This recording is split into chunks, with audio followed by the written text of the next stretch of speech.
اعوذ باللہ من الشیطان الرجیم بسم اللہ الرحمن الرحیم رب اشرح لی صدری ویسر لی امری واحلل عقدۃ من لسانی یفقہوا قولی۔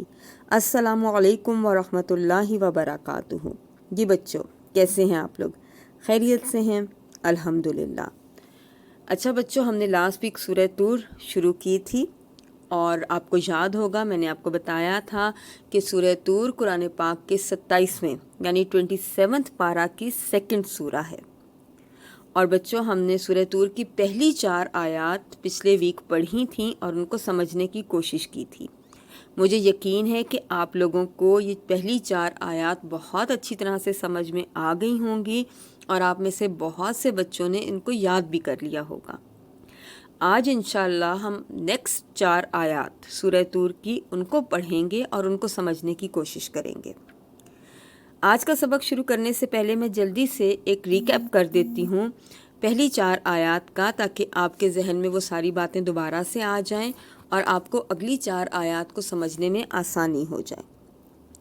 تو بچوں، شروع کی 4 آیات میں ہم نے یہ دیکھا تھا کہ اللہ تعالیٰ نے کچھ چیزوں کی قسم کھائی ہے، اور میں نے آپ کو یہ بتایا تھا کہ قرآن پاک میں اللہ تعالیٰ نے بہت سی چیزوں کی قسم کھائی ہے اور ان قسم کو کھانے کے بعد کوئی نہ کوئی امپورٹنٹ میسج ہم تک ڈیلیور کیا ہے۔ تو اسی طرح سورہ طور کے شروع میں بھی اللہ تعالیٰ نے کچھ امپورٹنٹ چیزوں کی قسم کھائی ہے، اور پہلی 4 آیات میں ہم نے دیکھا تھا کہ 3 بہت ہی اہم چیزوں کی قسم کھائی گئی ہے، اور وہ 3 چیزیں کیا کیا تھیں؟ سب سے پہلی تھی کوہ طور، وہ پہاڑ جس پر اللہ تعالیٰ نے حضرت موسیٰ سے بات چیت کی تھی، بہت ہی امپورٹنٹ پہاڑ، اس کی قسم کھائی گئی تھی۔ دوسری قسم کھائی گئی تھی لکھی ہوئی کتاب یعنی کہ قرآن پاک کی، اور آپ سب کو پتہ ہے کہ سب سے امپورٹنٹ کتاب قرآن پاک ہے، ٹھیک ہے نا۔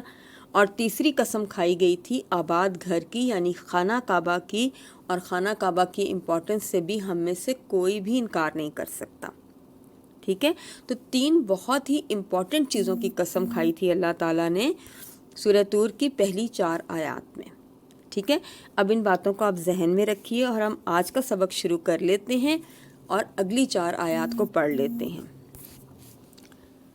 اعوذ باللہ من الشیطان الرجیم بسم اللہ الرحمن الرحیم والسقف المرفوع والبحر المسجور ان عذاب ربک لواقع ما لہ من دافع، اور اونچی اٹھائی ہوئی چھت کی قسم اور موجیں مارتے سمندر کی قسم، بے شک تیرے رب کا عذاب ضرور آ کر رہنے والا ہے، کوئی بھی اس کو روکنے والا نہیں، کوئی بھی اس کو دور کرنے والا نہیں۔ تو بچوں، یہ ہیں اگلی 4 آیات، اور آپ نے دیکھا کہ ان آیات میں بھی اللہ تعالیٰ نے کچھ اور چیزوں کی قسم کھائی ہے، اور یہ چیزیں بھی بہت امپورٹنٹ ہیں۔ ان چیزوں میں سے پہلی چیز کیا ہے؟ اونچی اٹھائی ہوئی چھت کی۔ بچوں، ایک چھت تو وہ ہوتی ہے جو ہمارے گھروں میں ہوتی ہے، جب ہم سر اٹھا کے اوپر دیکھتے ہیں تو ہمیں ایک چھت نظر آتی ہے، وہ بھی بڑی خوبصورت ہوتی ہے اور ہمیں بہت ساری چیزوں سے بچا کے رکھتی ہے۔ لیکن جب ہم اپنے گھر سے باہر نکلتے ہیں اور گردن اٹھا کر اوپر دیکھتے ہیں تو ہمیں ایک بلو کلر کی چھت نظر آتی ہے جو دور دور تک پھیلی ہوئی ہے، جہاں تک ہماری نظر جاتی ہے وہ چھت ہمیں پھیلی ہوئی نظر آتی ہے۔ اور وہ چھت کون سی ہے؟ جی ہاں، آسمان کی چھت، ہمارا جو اسکائی ہے۔ اور آپ نے کبھی غور کیا اس آسمان کے اوپر؟ کتنا خوبصورت ہے، کتنا پیارا ہے، دور دور تک پھیلا ہوا، جہاں تک ہماری نظر جاتی ہے وہاں تک ہمیں نظر آتا ہے۔ بالکل سموتھ یونیفارم قسم کی چھت ہے، یہ کوئی کریک نہیں ہے، کوئی لائن نہیں ہے، کوئی ہمپ نہیں ہے، بالکل سموتھ، بالکل اسٹریٹ۔ اور کتنا پلیزنٹ لگتا ہے یہ آسمان، کتنا خوبصورت لگتا ہے، کتنا سکون دیتا ہے۔ اور آپ نے ایک اور چیز پر بھی کبھی غور کیا ہے؟ اگر ہم کوئی چھت بنانا چاہیں یا کوئی چیز کو ایسے ہوا میں چھت کی طرح کھڑا کرنا چاہیں تو کیا ہم کھڑا کر سکتے ہیں؟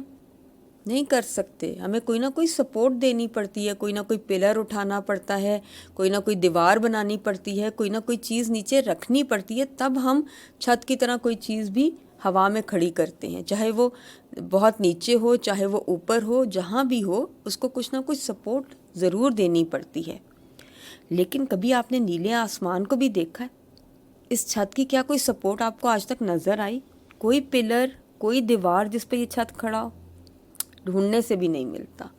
یہ چھت بغیر پلرز کے، بغیر کسی سپورٹ کے ایسے ہی کھڑا ہے، اور اتنا بڑا چھت ہے، اس کے باوجود دور دور تک پھیلا ہوا، لیکن اس کے باوجود اپنی جگہ پر کھڑا ہے، اور ایک آدھ دن سے نہیں کھڑا، کئی ہزاروں سالوں سے ایسے ہی ہے، اسی طرح ہے، اور گرتا بھی نہیں ہے، خراب بھی نہیں ہوتا۔ اور اگر آپ اپنے گھر کی چھت پہ کبھی لیٹ کے غور کریں نا، تو آپ کو کوئی نہ کوئی لائن، کوئی نہ کوئی کریک، کچھ نہ کچھ نظر آ ہی جاتا ہے۔ لیکن اس آسمان پر آپ جتنا غور کر لیں، جتنا اس کے بارے میں سوچ لیں، جتنا اس کو دیکھ لیں، آپ کو کہیں کچھ بھی ڈیفیکٹ نظر نہیں آئے گا، جتنی کوشش آپ مرضی کر لیں۔ بالکل سموتھ، خوبصورت اور بغیر کسی سپورٹ کے کھڑا ہوا چھت ہے یہ۔ اور کتنا ریلیکسنگ فیل ہوتا ہے جب ہم اوپر کی طرف دیکھتے ہیں، کتنا مزہ آتا ہے اس کو دیکھ کے، کتنی فریشنس کا احساس ہوتا ہے، اور اللہ تعالیٰ کی کتنی عظیم قدرت ہمیں نظر آتی ہے۔ اور بچوں، ایک بات اور بھی ہے، آپ میں سے بہت سارے بچے اسپیس کے بارے میں جانتے ہوں گے، آپ نے بکس میں بھی پڑھا ہوگا اور ڈاکومنٹریز بھی دیکھی ہوں گی جن میں اسپیس کے بارے میں بتایا جاتا ہے۔ اس میں کیا ہوتا ہے کہ اسپیس میں ہر وقت کوئی نہ کوئی ایکٹیویٹی ہو رہی ہوتی ہے، کبھی راکس گر رہی ہوتی ہیں، کبھی میٹرائڈس پھٹ رہے ہوتے ہیں، کبھی سٹارز ٹکرا رہے ہوتے ہیں، کبھی پلینٹس موو کر رہے ہوتے ہیں، کچھ نہ کچھ ایکٹیویٹی اسپیس میں چلتی رہتی ہے، اور ایک عجیب سی ڈسٹریکشن ہو رہی ہوتی ہے اسپیس میں ہر وقت۔ لیکن اس آسمان کی وجہ سے، اس بلو چھت کی وجہ سے ہمیں وہ ساری ڈسٹریکشن نظر نہیں آتی، ہمیں بڑا اسموتھ فیلنگ آتی ہے، ہمیں کچھ بھی گرتا ہوا، کچھ بھی پھٹتا ہوا نظر نہیں آتا۔ اب آپ خود امیجن کریں، اگر ہر وقت ہمیں بڑے بڑے پہاڑ گرتے ہوئے نظر آ رہے ہوں، یا میٹرائڈز آتے ہوئے نظر آ رہے ہوں، یا پلینٹس موو کرتے ہوئے نظر آ رہے ہوں، یا سٹارز پھٹتے ہوئے نظر آ رہے ہوں، تو سوچیں ہماری زندگی کیسی ہو جائے گی۔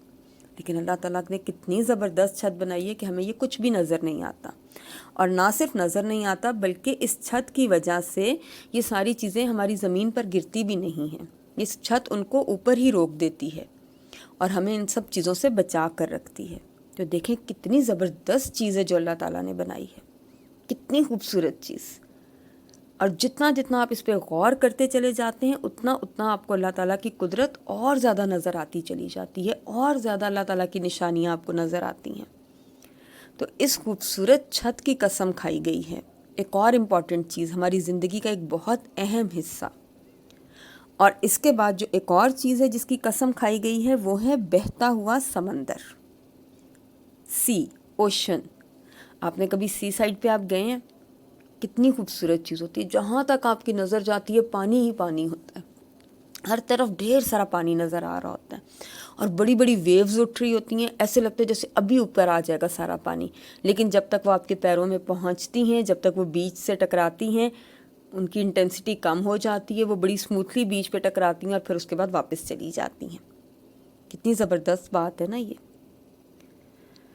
آپ لوگ اچھی طرح سے جانتے ہیں کہ ہماری زمین کا 70%، 2/3 حصہ پانی ہے، سمندر ہے، لیکن اللہ تعالیٰ نے لیکوڈ ہونے کے باوجود، اتنی اسٹرانگ ویوز آنے کے باوجود، اتنا سب کچھ ہونے کے باوجود، اللہ تعالیٰ نے اس کو اس کی باؤنڈریز میں لمٹ کیا ہوا ہے۔ وہ کبھی بھی لینڈ کو کور نہیں کرتا جب تک اللہ کا حکم نہ ہو۔ ہم سب اپنی اپنی جگہوں پر بڑے آرام سے رہتے ہیں، اسپیشلی وہ لوگ جو سی کے کنارے رہتے ہیں، ان کے گھر ہوتے ہیں وہاں پر، سی جتنا بھی اسٹرانگ کیوں نہ ہو ان گھروں تک نہیں آتا، وہ اپنی ایک لمٹ کے اندر رہتا ہے، اپنی باؤنڈری کے اندر رہتا ہے، وہاں تک اس کی ویوز آتی ہیں اور اس کے بعد وہ واپس چلی جاتی ہیں۔ اور بہت سارے بیچ ایسے ہیں کہ جن پر کوئی وال وغیرہ بھی نہیں بنی ہوئی ہوتی، اس کے باوجود ویوز آتی ہیں اور واپس چلی جاتی ہیں۔ اور سمندر پر بھی آپ جتنا غور کرتے چلے جائیں، جتنا سوچتے چلے جائیں سمندر کے بارے میں، اتنی ہی زبردست باتیں آپ کو پتہ چلتی چلی جاتی ہیں۔ بظاہر پانی، سامنے تو پانی نظر آتا ہے، لیکن اس کے اندر جب آپ جاتے ہیں تو آپ دیکھتے ہیں کہ ایک دنیا آباد ہے وہاں پہ، اتنی ڈھیر ساری فش، اتنی قسموں کی ڈھیر ساری مچھلیاں، طرح طرح کی، بڑی چھوٹی، اور اتنی خوبصورت۔ اس کے علاوہ اور اتنی بہت ساری مخلوقات، بہت ساری اور کریچرز ہیں وہاں پہ، کتنی زیادہ، ابھی تو ڈسکور بھی نہیں ہوئی 100% کہ وہاں کیا کچھ پایا جاتا ہے۔ ہر چیز دوسرے سے مختلف، ہر چیز وہاں رہ رہی ہے، اپنا رزق پا رہی ہے، اپنا کھانا کھا رہی ہے اور اپنے سکون سے رہ رہی ہے وہاں پہ.